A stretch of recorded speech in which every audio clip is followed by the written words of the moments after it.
kabuntagon nagaingon, rejoicing amidst trials. Rejoicing. How do we understand the word rejoice? Pagmalipayon, no? Kung atong balik-balikon mga igsoon, si Apostol Pablo nagingon, rejoice in the Lord always. And again, I say, rejoice. Pagmalipayon kamo kanunay. Subliyon ko, pagmalipayon kanunay. Malipayon ba ang tanan? Amen! Amen. Malipayon ang tanan. So, ang ato ang passage, makita na to din ha, sa Psalms chapter 59, verse 8 down to 17. So, but I will sing of your strength in the morning, I will sing of your love. For you are my fortress, my refuge in times of trouble. You are my strength, I sing praise to you. God are my fortress, and my God on whom I can rely. Nindot kaayo mga igsoon ang salmo nga gisulat ni David sa panahon nga siya naa sa mga hulga sa kinabuhi. Gisulat gini ni David mga igsoon sa dihang naa siya nagtago-tago tungod kay gusto siyang patyon ni King Saul or ni King Saul. Now, atong ilhon, atong i-recall ang kinabuhi ni David sa wala pa siya nahimong hari. So, kung ang tao malipayon, before kung ang tao malipayon, nung sa ganang tiwailahan, pwede siyang mong katawa. Pero kung magsige na lang po sa katawa, bisan na katawanan, di po ta sure kung malipayon ba yun na siya. No, basta nalipasan na naogbotong.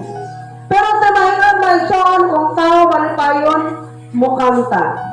That is why ito ang background is musical notes. No? Mawala na mong tao nga malipayon kung nagakanta siya.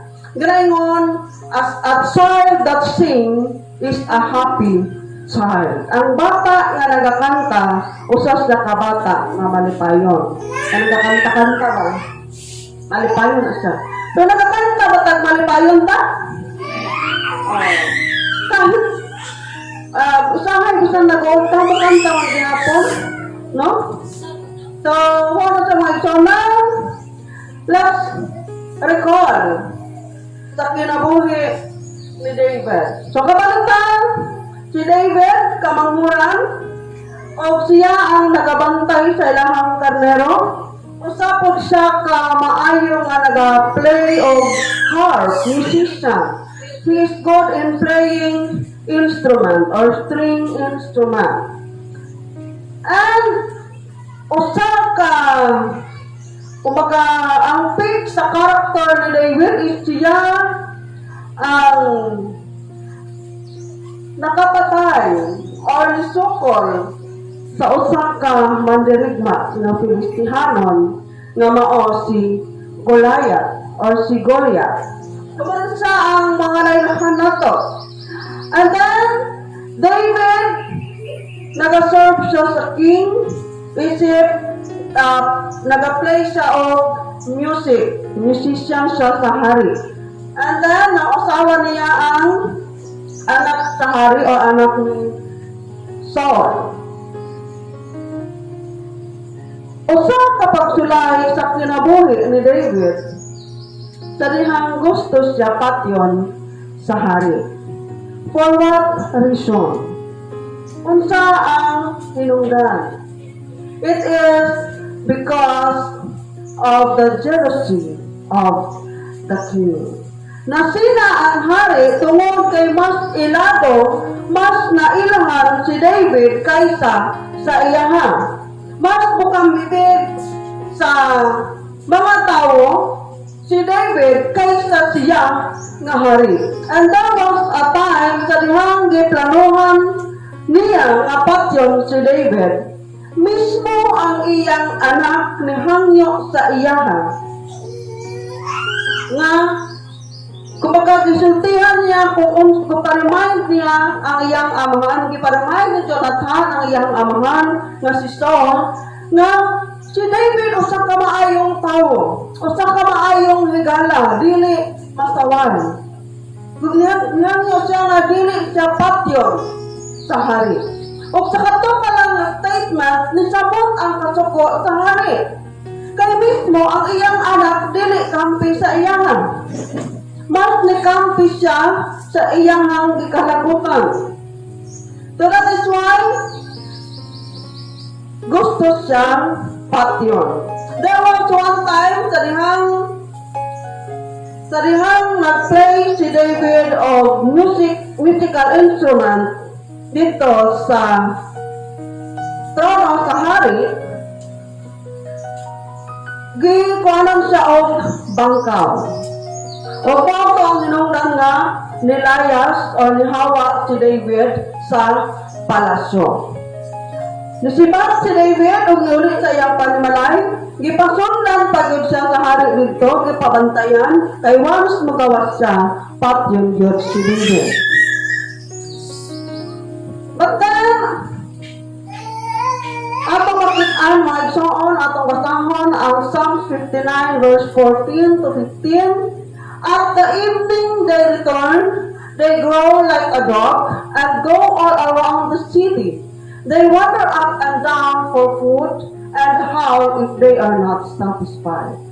So, sa pagkagabi, mubalik sila dito sa gipuy-an o sa balay ni David, o magbantay sila sama sa mga iro.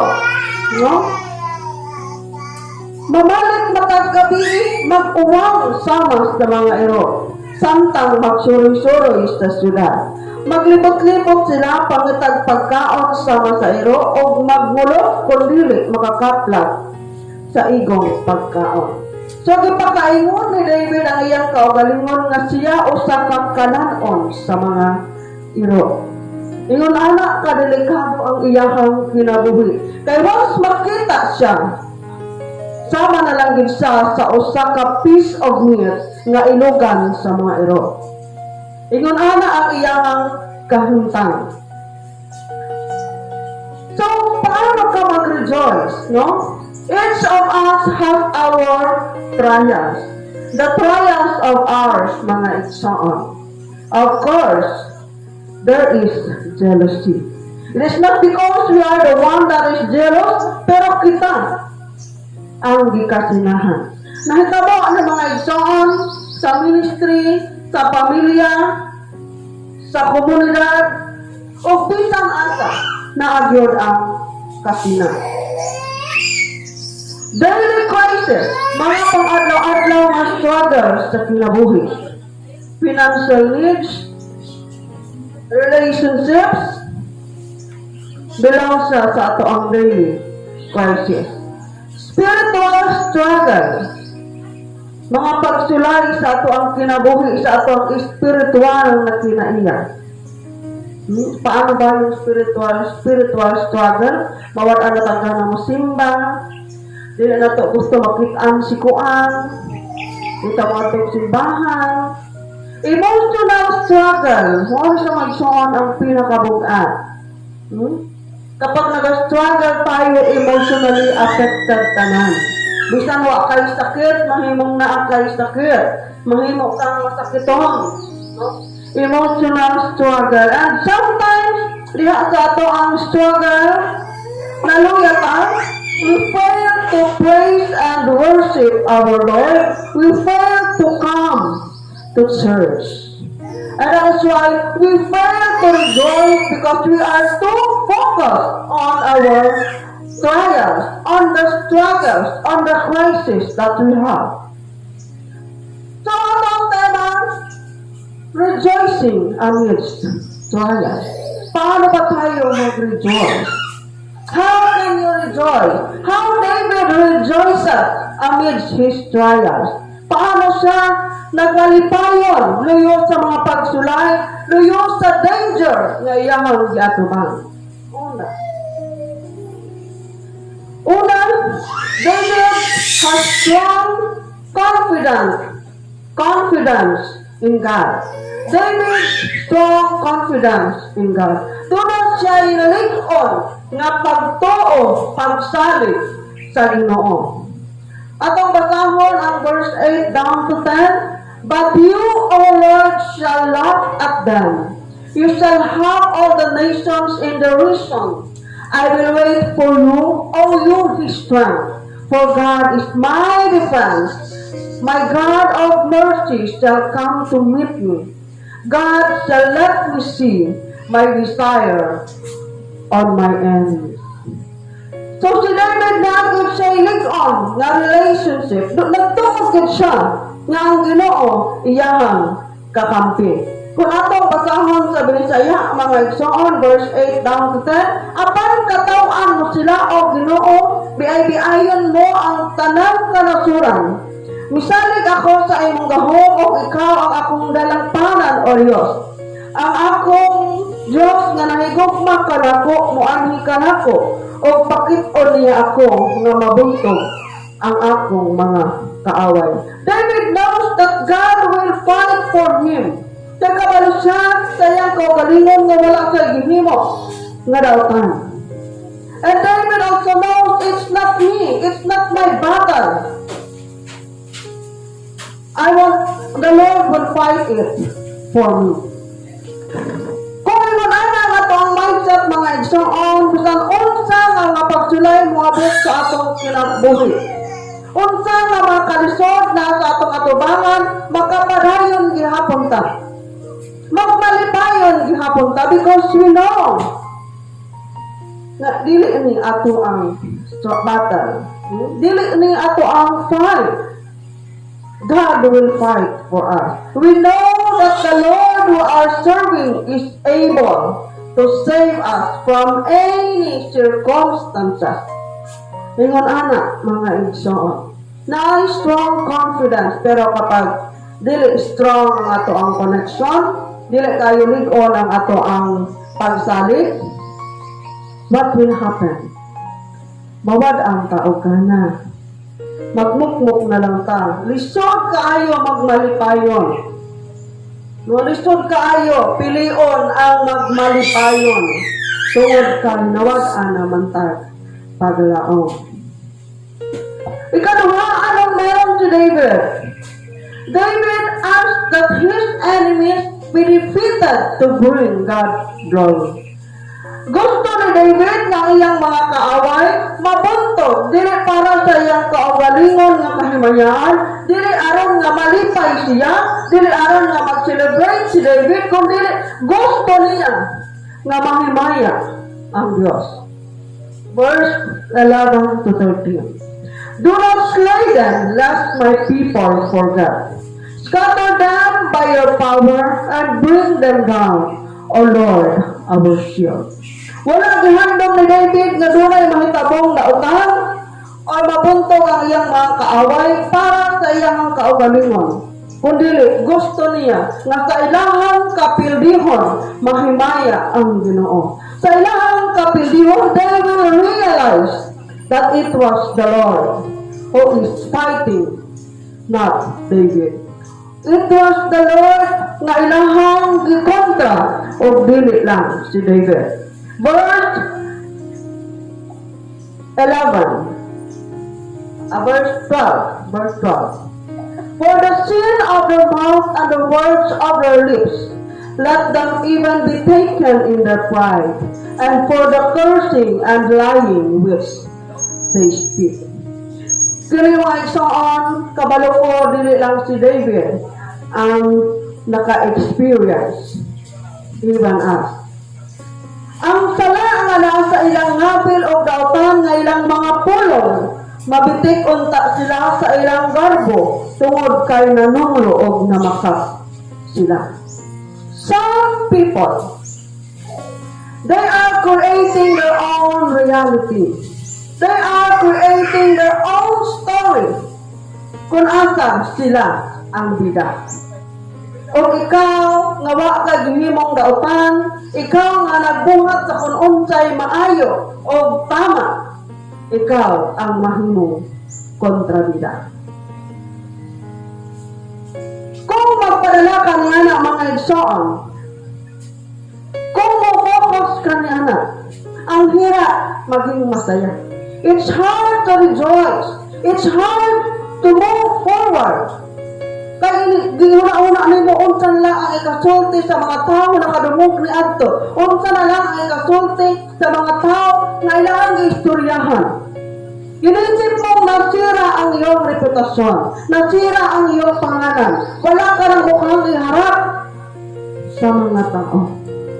Kaya grabe ang pagpandaot sa imuha. Pero ang sa giingon niya din, mabitik unta sila sa ilang mga garbo. Kung ano man doon ay mga istorya, doon ay mga istorya nga walay basihan, kana mga igsoon, istorya sa mga taong taas o garbo. 13. Consume them in what? Consume them, that they may not be, and let them know that God was in Jacob to the ends of the earth. Kihang niya ni David nga laglakon sa Dios ang iyang mga kaaway, laglakon sila sa Dios tungod sa iyang kasuko o wa na sila labot. Ang iyahalang ma-realize nila na ang Ginoo maoy namuhat in spite of him. 13. Laglagan sila sa iyong kasuko, laglagan sila sa himpit, unya masayran sa tanang katawhan nga ang Dios naghari sa Israel o naghari siya sa tibuok kalibutan. That is why David asked that his enemies be defeated or to be defeated to bring God glory. Gusto ni David nga iyang mga kaaway mabunto aron mahimaya ang Ginoo. Nangyayari ito, mga kapatid. Nahitabo ka din sa mga igsoon, ganing mga ingon-ani na senaryo. Kadtong mga nagkuhat-buhat o istorya, kadtong grabe ang depensa sa ilang kaugalingon, silang Hinoon ang mamalaglag. Sa ilang mahitabo ang ilang mga ipang istorya nga dili mao. It is because God wanted them to realize that it is you. You are the problem of dili kadtong tawhana. God wants them to understand na mali ang imong gihimo. Buotan ang tao nga imong gidaot. No? God wanted us to understand that what we did is wrong. No? For the sin of the mouth and the words of the lips, let them even be taken in the pride. Ang garbo mga igsoon, mawagod ka na ang makadaot. And let them know that God rules in Jacob to the end of the earth. Mahibawaan sa tibuok kalibutan nga ang Dios maoy nagmando in Jacob, in Israel, to the ends of the earth. Sa tibuok kalibutan. Ikatulong nga gibuhat ni David, bakit siya nag-rejoice? Bakit siya masaya, luyo sa ang iyang kinabuhi na asa danger? Bakit siya nag-rejoice despite he is facing that? He is running for fear. Imagine that, hari ang nagapangita sa iyo, aron patin ka, bisag asa ka mapago. Makit-an gid ka. Kay hari ang nagsugo, nga pangitaon o patin ka. But what David did, how he can be rejoicing amidst that danger of his life? He sang or he is singing praises despite the danger. Luyo sa kadelikado sa iyang sitwasyon, sa iyang kahintang, he is singing praises to the Lord. Nag-aawit siya og mga awit sa pagdayi dito alang sa atong buhi nga Dios. Ingon ka din sa verse 16 to 17, but I will sing for your power. Yes, I will sing aloud of your mercy in the morning. Apan awiton ko ang imong pagkagamhanan. Matagbuntag awiton kog kusog ang imong gugma nga walay paglubad. Kay dalangpanan og taguanan ko ikaw sa mga adlaw sa akong kalisdanan. Imagine that, ang kanabitang assurance ni David, ang iyahang kasiguruhan nga kabalo siya nga ang Ginoo ang iyahang dalangpanan. Kabalo siya nga dili siya pasagdan sa Ginoo. Paano ka makakanta kung nagtago-tago ka? Posible ba makakanta pa ba ka? Nga nagtago-tago man ka? Pero ang ganin ha, yes, I will sing aloud of your mercy in the morning. Imagine that. Tayo sa kabuntakon, kanta-kanta, nga daw sa island. Because he has his confidence. He has his strong confidence in God. For you have been my defense and refuge in the day of my trouble. Sure kayo siya. Sure kayo si David nga ang Ginoo mga iyahang dalampanan, iyahang taguanan sa mga panahon nga naa siya kalisdanan. To you, O my strength, I will sing praises, for God is my defense, my God of mercy. Restore kayo mga igsoon nga muday, labi na ko ang atong kasing-kasing, puno sa mga kaluya, puno sa mga pagsulay, puno sa problema ang atong huna-huna. But if we know the Lord that we are singing to, that we are praising, kanang kailatan sa Ginoo nga ato ang gidayi, kailatan sa Ginoo nga atong gihalaran og awit. Kabalutan He is able to save. He is able to solve our problem. Ang tanan mga igsoon, dili imposible. Kaya mong mag-awit kahit pa yung mata mo ay lumuluha. Makakantag yapon ka. Isang pagdi magkadimao ang mga lyrics sa imong gikanta. Because you are singing praises to God. God always understands. Ano na nga akong giingon, ang Diyos nakadungog sa atong kasing-kasing. Nakadungog, tama ang imong nadunggan nga ang Ginoo, nadungog niya ang imong kasing-kasing. Nasaktan niya ang imong mga luhas. Because our tears travels to God, mga igsoon. Sa bawat luha na pumapatak dyan sa ating mga panalangin, naririnig yan ng Diyos. Mga igsoon, if you are questioning, sometimes you are questioning ourselves, nganong kini, nganong nahitabo na sa ako nganong grabe ang akong pag-antot, ang akong pagsulay nga isabubang, ngano, porota ngano, kami ang mga igsoon undan. Stop questioning yourself, stop questioning God, stop questioning everything, and stop trembling. Undangin ang paghadlok-hadlok ng murihat. Sama sa nahitabo kang David, he is not afraid. Wa sa nahadlok. Undangin ang imong kabalaka diha. Undangin ang imong mga pagduha-duha. Pagmaya igsoon. Nga naman. When the righteous cry out for help, the Lord hears and delivers them out of all their troubles. And the Lord is near to the broken-hearted and saves the quiet in spirit. Nasabtan na to. Kung ang mga matarong musangpit sa Ginoo, magpakitabang, ang Ginoo mamati. Nagsangpit sa Ginoo ang mga matarong og sila gipatalinghugan niya og giluwas gikan sa tanan nilang kalisdanan. Wala ka nagyaniha giluwas gikan sa usalang sa specific na kalisdanan, pero sa gingon, delivered them out of all their troubles. What troubles you have today? Your trouble is financial, spiritual, relationship sa imong family, emotional. Nagingon ang Ginoo, when the righteous cry.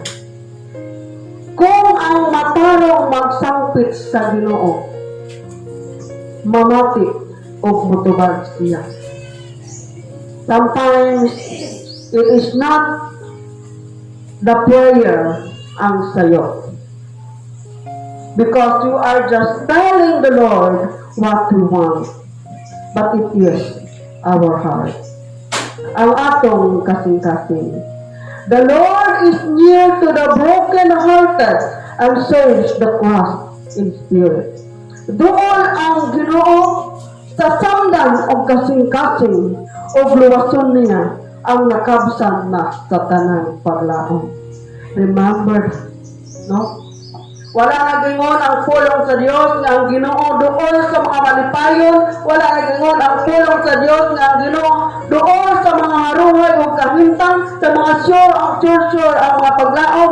Pero sa mga samdan o kasing-kasing, those who are broken-hearted, those who are struggling emotionally.